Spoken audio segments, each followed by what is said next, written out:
Welcome to the first December 2024 edition of Overreaction Monday, brought to you by our friends at Game Time, the fast and easy way to buy tickets for all the sports, music, comedy, and theater events near you. Download the Game Time app, create an account, use our code Overreaction, get $20 off your first purchase. Chris Brockman, Rich Eisen, sitting here with so much to talk about. I do not know how you've boiled it down to how many topics do you have? We got 8. We got 8, and then we're going to do something new at the end. Yeah, we're not going to predict what we're overreacting to. Right.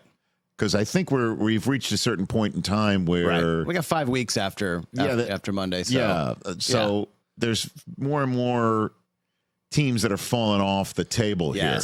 So later on, stay tuned to hear how we're going to start to end the show. And we came up with this through some sort of tryptophan haze that occurred over Thanksgiving weekend. Let me write that down. All right, tryptophan haze. By the way, yeah. If it was only purple, Jimi Hendrix would have covered it. Hey, now. Hit it. That was terrible. That was crap. That was garbage. This place sucks. Overreaction Monday. All right, Christopher, what do you have over there? Rich, what's up, man? Ready to rock, okay? I'm combining the two biggest games and the results from Sunday into one, and in doing so, I'm saying this. The road to the Super Bowl goes through Buffalo and Philadelphia. That's an overreaction. Don't forget about the Lions and the Chiefs.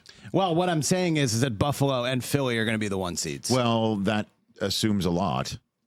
That assumes that they're the best teams in the league. That assumes that the Bills will be 1 game better than the Chiefs. Yes. At the end of the day. And again, this is just a different version of the thing you still, after 10 plus years of doing our show, can't wrap your arms around when it comes to paying quarterbacks. It's not about whether the quarterback should or should not get paid the best or the most or a new market setting contract. It's just his turn to get it. Which is which is insane. You're saying right now, yes, you could make an outstanding case that is not an overreaction, that the Bills and the Eagles are playing the best football of any teams in either conference, the AFC and the NFC respectively. You could make an excellent case for that. That'd be a great Super Bowl. Even though the Lions have won more games in a row than the Eagles. The Lions haven't lost since they were 1-1. Yep. The Eagles haven't lost since they were 2-2. Mm-hmm. So you could make a case for the Lions and the Chiefs having the roads go through them, not because they're, the most deserving to have it. It's just the reality of the situation that they're both the 1 seeds right now. Right now, I'm front loading. I'm telling you what's going to happen. All the Bills have to do is be 1 game better than the Chiefs the rest of the way. Same record, really. Well, because they have the head-to-head tiebreak. That's what I'm saying. They just have to be 1 game better than the Chiefs the rest of the way. They'll wind up having the same record in that regard. As for the Eagles and the Lions, we're still too far out from understanding what the tie breaks might be because they don't have that head-to-head going on. It would be conference record, and then it would be common opponents and things of that nature. That said, to sit here and say the Bills and the Eagles will have the roads go through them in such a declarative way, I will call that an overreaction because the Lions have the upper hand in terms of the 1 seed, and the Chiefs have the upper hand over the Bills in terms of the 1 seed right now. So I will just say that. I think I'm just putting my money on the teams playing well and the ones that don't need unbelievable dumb luck to continually go their way, which is not going to keep happening with a little over a month to go in the season. Until it just hits the time where it's win or go home time, and they'll just flip the switch and they'll be the championship team. You can't count on the switch. No, I'm not flipping. saying that you count on. You have to count on it, but it just seems to happen all the time. If you're coming on the air and saying Bills and Eagles are going to play in the Super Bowl, I am. Okay, that's what you're saying right now. I will always call that an overreaction until we actually know the matchup. If you're saying this is a possible Super Bowl matchup, I would agree with you. They're playing the best football right now as we hit December. They're playing great in either conference. So and they also feature the last 2 remaining surefire they really have a chance to be MVP candidates. Yeah, but one's got the quarterback and one's got the running back in that regard as well. Both teams playing great. The other teams, I'll call this an overreaction. The coach doesn't do it and gets fired, and then the center snaps it off the guy's face. I understand how the Chiefs have won. Oh, sorry, football games recently. Did I say that out loud? Sorry. What else, Chris? All right, and this is look. I know what your take is on this, but I'm just putting it out there anyway. All stadiums should be domes. Snow games equals bad football. You sound like Kurt Warner. Oh, funny you should say that, Rich. You want to pop on the screen my witness here? Who loves watching tippy-toe football in the snow? I got to say, and this is going back to the Dolphins and Kansas City playoff game last year and watching the Dolphins play on Thanksgiving night. That is a team. Mm-hmm. They're so talented and they're so fast. I want to see them play at their optimum all the time. Mm-hmm. What fun is it to watch these guys, like Kurt said, tippy-toe around in the snow and the ice and the wind and the freezing temperatures? That is not entertaining to me. Visually, it looks awesome. Like, that is an amazing photo. Like Josh Allen laying out for the goal line. That is a cool photo. The heavy snowflakes last week in Cleveland. That was cool. But in terms of football, there's a reason the Super Bowl is played in a dome in warm weather, because we want these teams playing at their best. Christian McCaffrey gets hurt on Sunday night. Because he's out there in these dumbass temperatures and weather situations. Chris, what are we doing? You've made your case. Kurt Warner last night texting the entire group, watching football on ice, the vomit emoji. No one can play. They can't move. They just get pushed around like on skates. We see this so differently. And I know I'm going to Colleen Wolfe responded. Again, I'm going to get roasted Warner for hates this. Mother Nature. And I know I'm getting roasted. I'm going to get roasted for this, but I just want it out there. Kurt says, I love the sun, a cool breeze, a nice crisp fall night under the stars. I love most of that Mother Nature. Listen, I totally understand. That guy looks miserable. I totally understand. Well, he's a 49er fan, and he's sitting in his snow seats right now.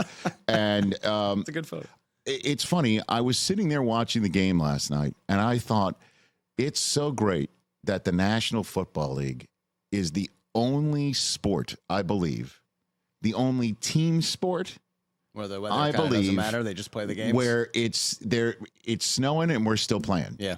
Unless it's completely unhealthy and it's totally 100% dangerous because can't see. Well, local law enforcement needs to dig people out of their homes. Oh, right. You know what I mean? Like that. But in a situation like last night, oh yeah, of course we're playing the game, and you got to play in the elements. And I understand that you'd rather see the two teams play under the condition. It's funny that the NFL will let teams play in these conditions all the time, and just leave it up to chance of hey, it just happens the home team's in a dome, so we're not playing in the snow today because there's a roof over the head of the stadium. But when it comes to choosing, do you want to have the elements involved or not? Do you want to remove the elements from the equation and let both teams come in with their offenses and defenses and clash without that major variable stamping itself on the level of play, the type of play, the execution of the play, the safety of the play? What would you prefer, National Football League? They choose for the Super Bowl to remove it from the elements every time. Every time. Except for that one dice roll when they put the game in MetLife in New Jersey, and it turned out to be one of the balmiest February days in history, 60 degrees, and the next day, when everyone was traveling out, is when a major snowstorm hit. And had those situations been reversed, had there been a snow game in the Super Bowl, I think most people would have felt the same way you're positing this conversation right now. Also, the result would have been the same. It was not a good Super Bowl. Seattle spank-a-lanked them. Well, under the perfect night elements, they had that awful snap whiz past Peyton Manning's head for the first score being a safety. But I think if that's game which probably made a ton of people a lot of money. Oh, yes. Or a small slice of people who are betting a ton of money. Right. A ton of money. Yes. Long story short is this is an overreaction. This is 100% the beauty of some of these games. You weren't complaining about the snow game, as you refer to it, with just nothing but nostalgia and warmth in your Patriot history. You call it the snow game because you don't want to call it the tuck rule game like everybody else calls it. By the way, it's the snow on our flagship show, strolling into our studio in about an hour and a half, is Charles Woodson talking about another matter today. He knows it's the snow game. Well, long story short, this is an overreaction. It is unbelievable. Both teams playing it. But I was saying even last night to a friend who was there watching the game with me that technically the 49ers are best equipped of any team west of the Rockies, west of Denver, to play in an elements game. Because as a matter of fact, the thing you loved through the MVP Rodgers years in Green Bay just moments ago they were not equipped to beat the Niners in that weather in Lambeau Field. As a matter of fact, it would have been beneficial for the Packers to have played in San Francisco as the road team rather than being the home team against Debo and McCaffrey and the running game and how physical they are in the trenches. That team is best equipped to win in those conditions if they were kind of healthy, and they're not. Yeah. So Aaron Rodgers would agree with this. That's what I'm just saying. I'm trying to poke holes in your. You think these guys from Florida and the South want to play in Green Bay and Buffalo and all? No, they don't. No, when they get drafted by those teams and they're like, cool them in the NFL. Man, it's going to be cold at the end of the season. And the famous tweet that you love to always bring up from our dear friend Michael Irvin is, man, when we played in that cold weather, we was cold. And when Irv was with us for those 12 remarkable years as one of the greatest 4 people to be put on a set, if I may, in the history of sports studio television, in the mold of Inside the NBA, Irv would always side with Kurt in this conversation. Yeah. That the best football weather is South Florida weather. Mm-hmm. Kurt would always respond, the best football weather is inside a dome. Inside a dome. What else, Chris? All right. I made my point. Speaking of a team that plays in a dome, man, I wish they went differently. Rich, after the draft, what were we talking about after the draft? After the draft, the biggest story of the draft was the Falcons and what they did at number 8. Yes. They should think about it now. They should at least think about starting Michael Penix to save their season. Not doing it now. Kirk is toast. He is not playing well right now. He can't move. He's not playing well right now. He looked like week 1 Kirk Cousins against the Steelers. Well, that's a problem when it's week 13. Well, guess who looks like the Steelers? The Chargers on the defensive side of the football. They've got it working, man. They have it working, and couldn't really stop Bijan though. Well, I mean, they're not perfect. No, I know, but what they do is they're opportunistic. They hit you in the mouth. They are physical, and I don't know if Kirko performs as well against those teams. Although the Buccaneers are kind of like that too, and he beat him twice, including a 500-yard game as well. Those interceptions yesterday. The 2 of them, the pick 6 was awful. Well, the one in the end zone was just like, I mean, what are you doing? What are you doing? I mean, you've been in this league for a dozen years. You know not to throw it late over the middle when all you need to do is throw it away and you need 3 points. This is the type of game this is the type of game you're playing. You're involved in a game where 3 points means the world. Koo already missed one. So you can't do that one. The throwing late and having a pick 6 down the sideline. That was also something that you'd say, well, if you're going to see rookie mistakes like that, you might as well play the rookie now. But this is the absolute worst time to uncork, Yeah, but your season is on the line. I understand that, but you're going to be dealing with rookie mistakes. You're going to be dealing with rookie mistakes more than likely. Okay, listen, you never know anymore. Yeah. Like Michael Penix Jr. could go on a run and he'll have a movie made about him because of what he would do in December. But if you're Raheem Morris, you're not going to uncork that right now. You're just not going to do it. I understand the thoughts right here. He's there to just sit there and learn. Now, if you want to have a conversation about if it goes so poorly over the next 4.5, 5 weeks for the Falcons, and they're out of it in week 18, then you figure that's something out. Know, and then what do you do with the rest? I understand that. I know. But just a perfect case in point, Chris. Just a perfect case in point to bring it all full circle. Caleb Williams has now got 12 starts under his belt now, right? Mm-hmm. Right? Is he 4-8 or 4-9? They're 4-8. They're 4-8. They've lost 6 in a row, right? Yep. So 4-8, or they're at the time 4-7. And, Matt Eberflus has a lot to have placed on his plate of blame from what we saw on Thanksgiving, and he should have fired off a timeout.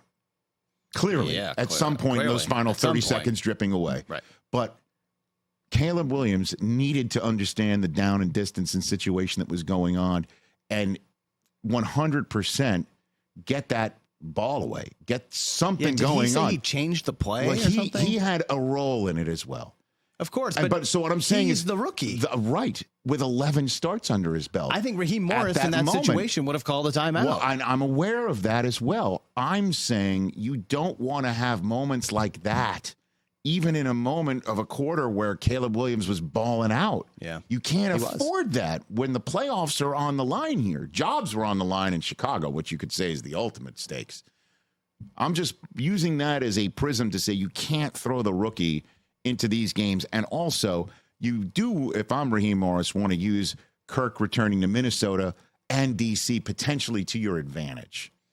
You're not going to put an earbud in his ear when you're going back to Minnesota and you're going back to D.C. as 2 of your road games that you have to win now because the Bucs have caught you in the standings. You're 6-6, man. You're circling the drain, kind of. No, so, I know. Denver looked terrible, and then the bye, and then they come out and they lose this one. They come this out of the bye. They scored 13 points at home. They're still in first place. You breathe in, you exhale, and you keep using Kirk Cousins. Certainly when your next game is going into Minnesota. Yeah. Come on now. And then you got a game in Vegas with a home date against the Giants, some get-right games, and then you go into D.C. and you see what happens. What else? Okay. Rich, at Fanatics Fest way back then, this was like not exactly our season preview, but we were in August, mid-August. Mid-August. So I was about to start the season. I was throwing out some season preview topics, and near the end, I said that Russell Wilson was going to be a top 10 quarterback this year, and I got basically booed by the crowd. And you said it was a massive overreaction. Well, Rich, I'm going to double down and do you one better. Russell Wilson is a top 5 quarterback since he's been back. Okay, so we're talking obviously Lamar, Allen. We're talking Jalen Hurts. We're talking. Hold on, let's sound it out. I'm not throwing it out here. No. I want you to sound it out because you're talking after those three. I'm trying to think about. No. You're talking Jalen Hurts. You're talking Goff. You got to talk Jared Goff. Ooh, okay. I know there was a 5-interception game in there, but he rebounds with a 4-touchdown game. And until Jaden Daniels and McLaurin went off, our other option in our sleeper league with the fantasy footballers, that were in first place. I know exactly. We also have Goff and Laporta sitting down. I know. Thanksgiving, I'm texting him, man, you got the wrong play. And then on Sunday, I'm like, looks like we made the right play. So you've got to throw Goff in there. You do. I don't know. Russell Wilson's playing so much better than Jared Goff. Hold on a second. This is since he's been back. So this is like the last 6 weeks.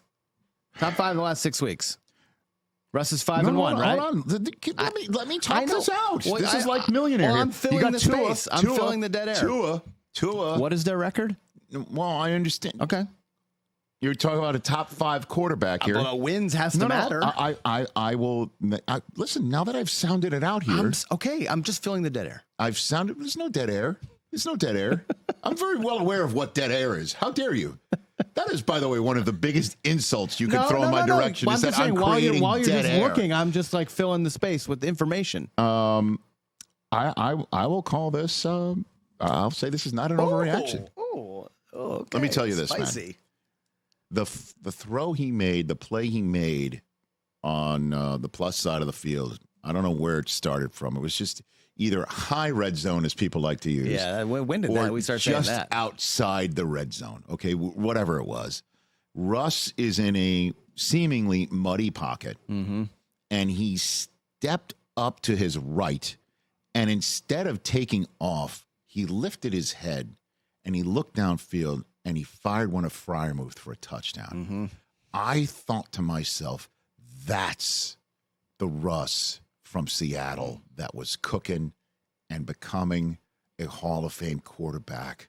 that throw right there. We can talk about the chunk plays, deep throws down the field. We can talk about that sort of play action that the run game can open up for him. It's him extending the play, and instead of just extending the play to take off because something's not happening downfield, or just he was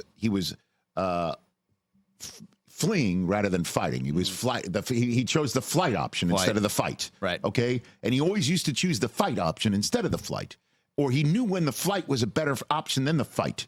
Okay. Like that was the rust that was cooking in Seattle, that was extending plays and making you feel like you cannot get him down on the ground. You can't get him off the field. You can't get him down on the ground. And that guy showed up in Cincinnati yesterday after a snow game that they lost. Okay. And probably a lot of people were picking the Bengals on after Sunday. They beat the Ravens too. Yeah. Okay. Like this is a guy who's going to lead the Steelers to the AFC North title, and who knows how deep. Certainly if the defense does what it has been doing. I will give it up. And so yes, I will agree with this. Wow. I don't think this is an overreaction. Sir, it's been fun, man. And you got to give it up to Tomlin to push that button. You got to give it up Fields to Tomlin. When Fields was 4-2, you got to give it up to him. Hey, listen, if the Steelers do what they're doing, and I know they're not going to be the ones, you got to give him. He's got to be coach of the year. You got to give him that. All props. due respect to Dan Campbell and Sean McDermott, like he's got to be. And we'll say this: the win that they got on Sunday gave him a 17th straight year with at least a winning record. I know, which is extending his record to start a coaching career. Which is unbelievable that we're talking about any stat involving Tomlin in 2024 that includes the start of a coaching career. Right. Because this is what, year 16, well, 17? The only guy in the AFC 18. more tenured with a team is John Harbaugh.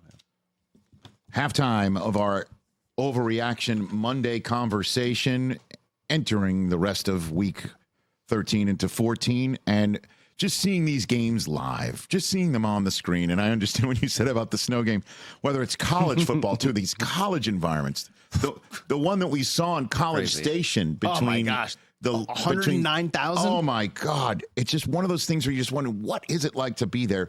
Let Game Time and Game Time Picks be the people that put you in those seats.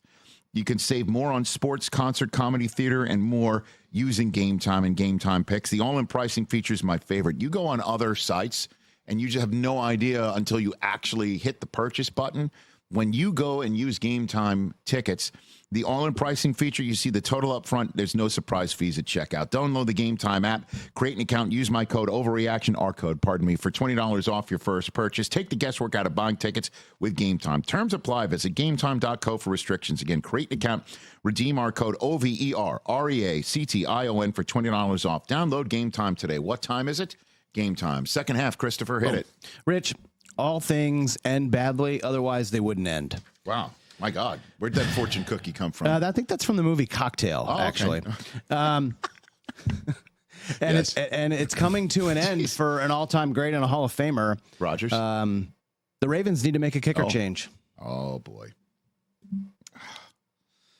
This one is an unexpected Henry football-like plot twist. Did not have that on my 2024 that Justin Tucker would NFL start costing the Ravens games. You know what? So the roof wouldn't have caved in on the Ravens had Tucker made those two kicks. Had they had the lead, 7 points. They win the game. No, win the game. Well, they had a garbage drive at the end, to make it a that closer. I understand that. I maybe that drive is to win the game. I think your point though. Is that he's suddenly now a fallible kicker, and he's missing kicks that just are really jarring. Mm-hmm. And so you'd think that you're going to take somebody off of the couch or somebody else's practice squad. I don't know. You got to go with the guy that that when the game's on, like he's not going to have the heart beating out of his chest when you're in the AFC Championship game. There's a kick for the Super Bowl. You'd rather go with just fill in the blank, Greg Zerillion, G-Reg Zerillions, the G-Reg Zerillions of the world. Let me just ask you this. Is that what you're going to do over Justin Tucker? That's my response to you. The end of the half, he had a 50-yarder. I know. Were you surprised that he made it? Because I kind of was. No, I was more relieved. Okay. If you want my, but that's also a tell. I understand it's a tell. Yeah, it's a tell. It's also a window into our souls. I'm more glass half full. You're more glass half empty. I was kind of shocked. I was kind of shocked he made it. I'm like, wow, I was so happy for him he made it. I was relieved. I was relieved for all my Raven friends and fans of the Ravens. I know. Yeah, no, I'll just push back on this and say I get where you're going. It's a conversation today, though. But in that conversation we just had, John Harbaugh, as you know, this is in the same way that Belichick, the CEO coach of the Patriots, had his finger in everybody's meeting room. This is his bailiwick, special teams, right? Right, so this is John Harbaugh. This is him. And so he is definitely going to be leading this conversation if there is one. And it'll go just like what we just had. Like, yeah, Boyd, Tucker's, I mean, I don't know if they'd be so, saying he's killing us, but he's definitely not the same. Right. And is going out and getting a completely new person and shocking the system like that. Better for us now, coming out of the bye. Do we need to unveil a new kicker against the Giants to win? That's the sort of stuff. Right. You got to go with the guy. What if, though, maybe you work out a couple guys this week to maybe light a fire?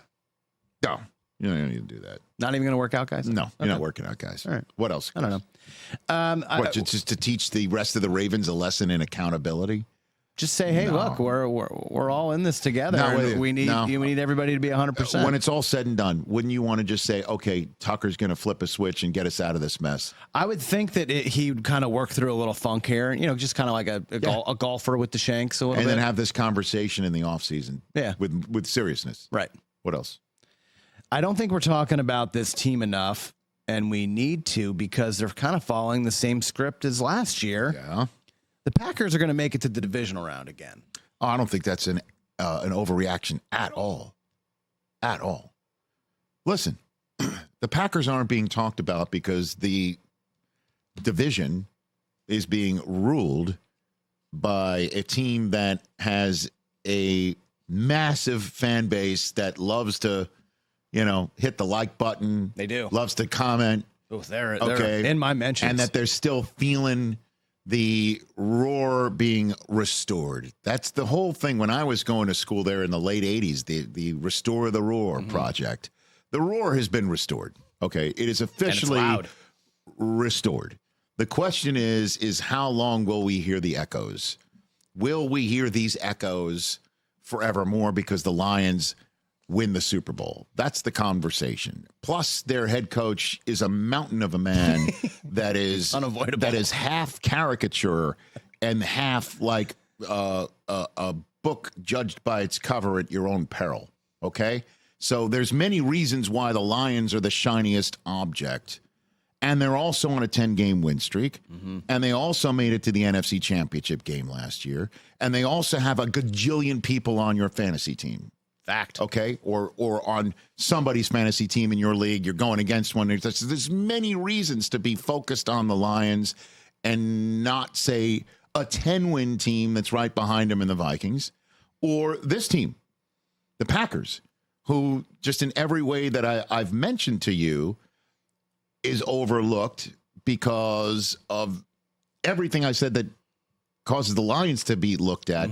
The Packers have similar, but not as much, like the coach isn't as fascinating or a character as MCDC, as Pat likes to call him. and the receivers, and there's one running back that everyone has. Everybody's playing that.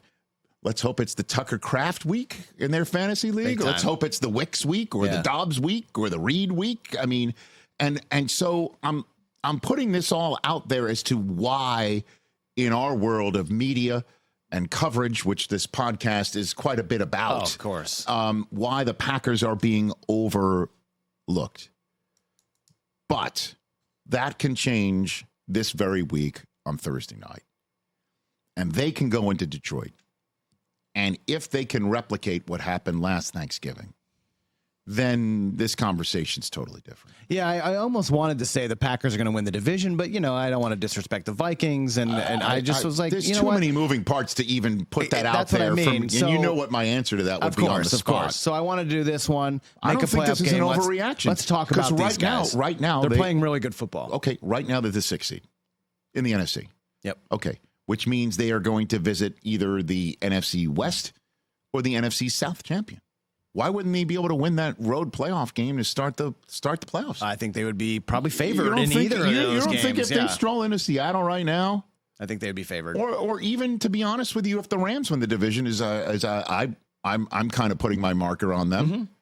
I mean, they could come here to Los Angeles and win that game 100%. Well, it'll be a Packer home game. Well, I mean, that's up to you and Del Tufo to actually go to the game. I walked right into that one, Mike. Well, this is game time tickets. I understand that's maybe, people that can help you. Interesting.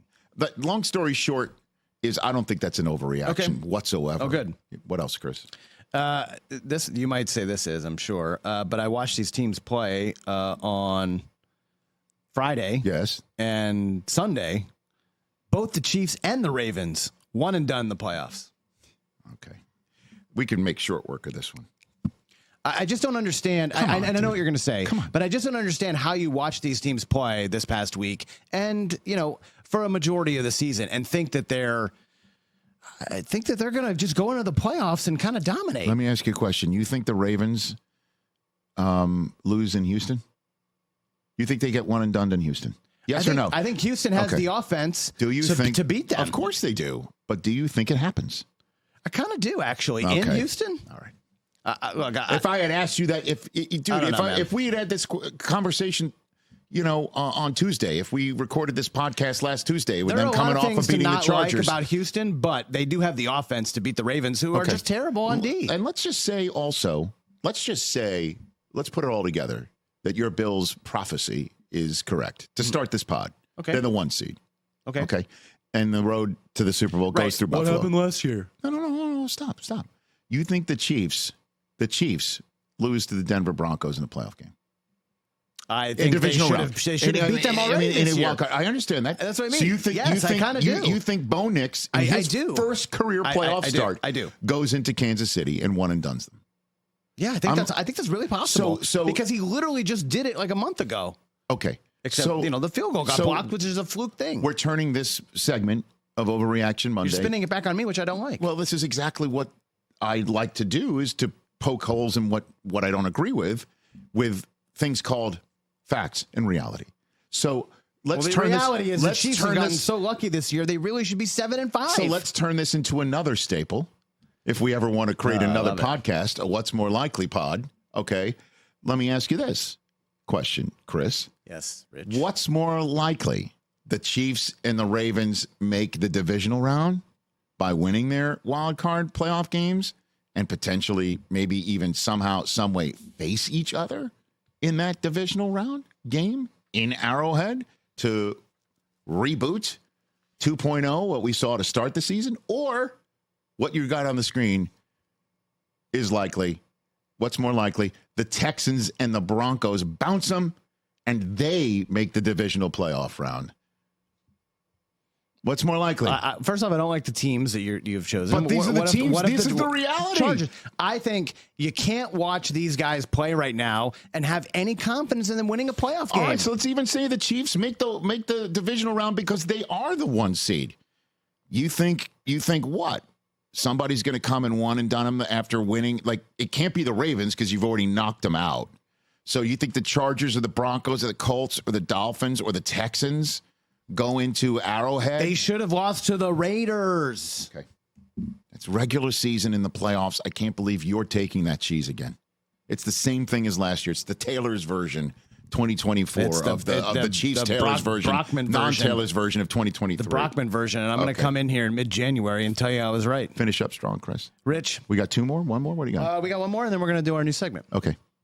Rich, do you remember I forget what year the All-Star game was, but it was Cal Ripken's last one, and Chan Ho Park was on the mound, and he threw a cookie, tossed a cookie at him. 100% grooved one to Cal. Seattle. I remember it was 2000 because it was one of the last All-Star games I ever covered. 100% grooved one to Cal. Or it's 2020, 2022. And Cal, what did Cal do with it? Or 2002. Anyway, he took it out of the park. This is Chen Ho Park threw a cookie. This is my Chen Ho Park moment to you. The other cookie was when Strahan threw. Favre threw Strahan a cookie. Favre right? definitely just fell down for Strahan. Okay, sir. That record should be erased. By the way. Oh my God. This is my Chen Ho moment to you. Okay. Oh, you're giving me a cookie. Yeah. Oh yeah. Ohio State should move on from Ryan Day and bring back Urban Meyer. Oh God. First of all, how dare you say that a guy who's 44-1 in Big Ten play, 47-1. Well, I don't want to show. I saw 44-1. I saw 47. Okay, 44-1. How dare you take a guy who's 44-1 in Big Ten play against teams not named Michigan and say he should be fired? How dare you? How dare you say Ryan Day should be bounced? I think everybody out there in Buckeye Nation that is so up in arms right now that feels that Ryan Day should be fired should really check about what you consider as successful. Really. You should start really looking in the mirror and saying, let's just say I'm really good at my job and I'm great at my job almost all the time, and the times when I slip up are the ones where I need the most help to get through the tough times, and sometimes I just can't handle it myself. Should you be fired from your job? I say no. I say no. So, Ryan Day? Oh, sure. Let's just say, again, I've eaten half my cookie right now. Lifetime contract? Oh, no. Plus, I want a guy who, when there's a big, huge melee in the middle of the field where law enforcement feels compelled to mace some people on the field and things are going so poorly in this regard, I want a guy who's just standing there away from the fray, watching stellar players like Jack Sawyer melt down and not do a thing about it. I want that guy who's that calm in that storm. That's the guy I want. Ice water in his veins. I don't know what he's thinking, but all I know is he's thinking about the next game because there's a playoffs to try and go in and match Michigan's national championship season of the year before. So pump your brakes there. Last part now, though. Let's just say they do fire Ryan Day and bring back Urban Meyer. And for all the Buckeye fans out there that would say, oh, please let this happen, because Urban treats the Ohio State-Michigan rivalry in a way that Ryan Day does not. Urban spent his entire life wanting to be the Ohio State football coach, and Ryan Day just kind of was born into it. Maybe some say on third base. I think that might be 90 feet or 180 feet more than the actual base he was born on. But that said, they're all out there thinking, let's get Urban back. And if that happens, miraculously, headaches are gone. But the headaches were also gone when he decided to take the job in Jacksonville and screwed that pooch so bad, the ASPCA almost got involved. Let me tell you, if they get Urban Meyer back in the NIL transfer portal era and put that guy with his old school sensibilities in charge of a program with an iron fist, oh, baby, please do that too. But I think we need to be fair to Ryan Day first. Did I do what you expected with that cookie? Absolutely. Fantastic. Thank you. Thank you for doing You know what? You could also say you served me up a juicy Omaha steak. Oh, yes. I'm in a zone, folks. Michigan beat Ohio State for a fourth straight time. I'm stunned. I can't believe that happened. My God. Saturday. Oh, my God. Can't believe that happened. Oh, my God. By the way, and neither can you. Oh, my God. The flagship show is going to be lit. Just like maybe your grill under a juicy Omaha steak. Look at you. Let me say, you're a professional. When the box of Omaha steaks arrives, and for our radio or listening audience, we got it on the screen here on our YouTube channel. I saw those in your fridge over the weekend. Freezer. Yes, I appreciate you pointing out that I am actually talking about things of which I actually use and know. 50% off site-wide right now. Unforgettable gifts you can get at omahasteaks.com, plus score an extra $30 off with the promo code of Eisen. 5 generations of experience, consistently delivering the world's best steak experience, and the gifting experts at Omaha Steak, again, have made it easy to deliver the perfect gift right now. Save 50% off site-wide for a limited time at omahasteaks.com. Legendary steaks to mouth-watering desserts, plus our listeners get an extra $30 off with promo code Eisen. That's 50% off at omahasteaks.com and an extra $30 off with promo code Eisen. Minimum purchase may apply. How are we finishing up now, Chris? Okay, I know we discussed Rich, it. Yes, we discussed it while we were, eating turkey and drinking wine at your house. So instead of looking ahead to a future reaction, I mean, there's not much to really future overreact to. There's only 5 weeks left of the season. We are going to kind of look back and check our work a little bit. Because so few shows do that. Yeah, right. And people have been asking us to do that for What's More Likely. That's pretty difficult, but we can do it here on Overreaction. Yeah, because sometimes the What's More Likely gambits you throw out there take months to actually pay off. Right, exactly. Okay. So we came up with a nice round number 10. So we're going to go back 10 weeks. Over the final few weeks of our show. Right. So this week, we're going to look back to post week 3. And I picked one good, one bad. One good overreaction. One good that we kind of got right, and one that was pretty way off. Did we get it right, or you got it right? Do we know that? I think I appreciate. Was it the royal way? I think it's a royal way. Okay. More so the topic. The topic was right. The topic was right. Got it. Okay. So all right. So the one we got right. Oh, so are you a good news first guy? Good news first. You're good news first. I like the bad news first. Good news first. I want to be pumped up, so if I come down, maybe I was not at even. Maybe I'm still a little up. Okay. You know what I mean? Okay. Sure. Rich, I'm a gambler. Yeah. This one is, we jumped the gun anointing the Texans as the AFC team to dethrone the Chiefs. So this was after week 3. The Texans started with a win at Indianapolis, and then they beat up Caleb on a Sunday night. Remember that? Yep. Then they went to Minnesota. Oh, and they got absolutely spanked. Totally handled. Yeah. So then you come on the air and you're like, we jumped the gun, anointing the Texans team. Yeah, we did. Now I look at them and they're 7-5. They struggle to beat Mac Jones and hold on to beat Mac Jones on Sunday. If they don't push the pedal to the metal, and Anthony Richardson, who's come back from his sabbatical, is kind of a different quarterback in a way. Yep. It's not like it's pretty for all 60 minutes for him either, but I'll just let my sentence linger off right there. Because Houston has got that dreadful Christmas Day schedule stretch of Saturday, Sunday, Saturday, Wednesday. Right. They got, in the final 5 weeks, they have 2 short weeks. Yeah. And they end up playing Miami at home after their bye, at Kansas City, home for Baltimore, and then at Tennessee. I'm just throwing it out there. They better start coming back from the bye week, winning games. But you were on it. We were on this one. Did I agree with you? We were on this one. We don't know. I think I probably did. I don't know. I don't know. Seems like you probably did. What else? Here's the one that was... I'll just make it up and say I did. Well, look at you. Here's the one that's pretty bad. Okay. Malik Neighbors is so good, the Giants will end up keeping Daniel Jones beyond 2024. You just thought Malik Neighbors was going to be the one to just redeem Daniel Jones there. That's kind of what I thought. But is this really the worst one from 10 weeks ago? It was. Because you're half right. Malik Neighbors is really good. Dude. Yeah, except when they throw him the ball. When they target him. Name me, Marvin Harrison Jr. had a very nice touchdown catch in Minnesota, and hopefully he's going to start coming on strong. Honestly, the best receiver from this draft is Brock Bowers, and he's a tight end. I'd agree with that. Jets probably wish they'd taken him instead of Well, no, Olu Fashanu, who they took, is has he been? Yeah, he's been very good and and he's played all over the line too. Well, that's good. So I'm not gonna push back on that. But Bowers, I don't think. What do you think? The Jets would be 4-8 instead of 3-9? I don't know. I feel like he would have helped a little bit. There's no doubt. Or he wouldn't be as good as he is. Because everything that's happening in Jetland right now is turning to coal. We almost made a Jets-free zone. Happy birthday to Aaron Rodgers on this day. Well, I saw that on the Jets account this morning. That's some sweet 22-year-old saying, hey, it's Rodgers' birthday. Let's send something out. Meanwhile, not realizing the coach is thinking about benching. Actually, he already came into a microphone prior to this taping and said he does give the Jets the best chance to win. I guess Jeff Ulbrich spent the night watching the film. Oh, goodness.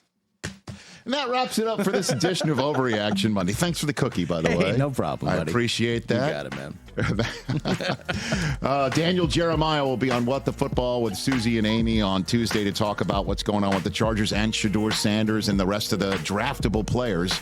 That's it for Overreaction Monday. However, here for Chris, I'm Rich. Adios. Catch the Rich Eisen Show every single day on the Roku Channel, 12 to 3 Eastern, for free.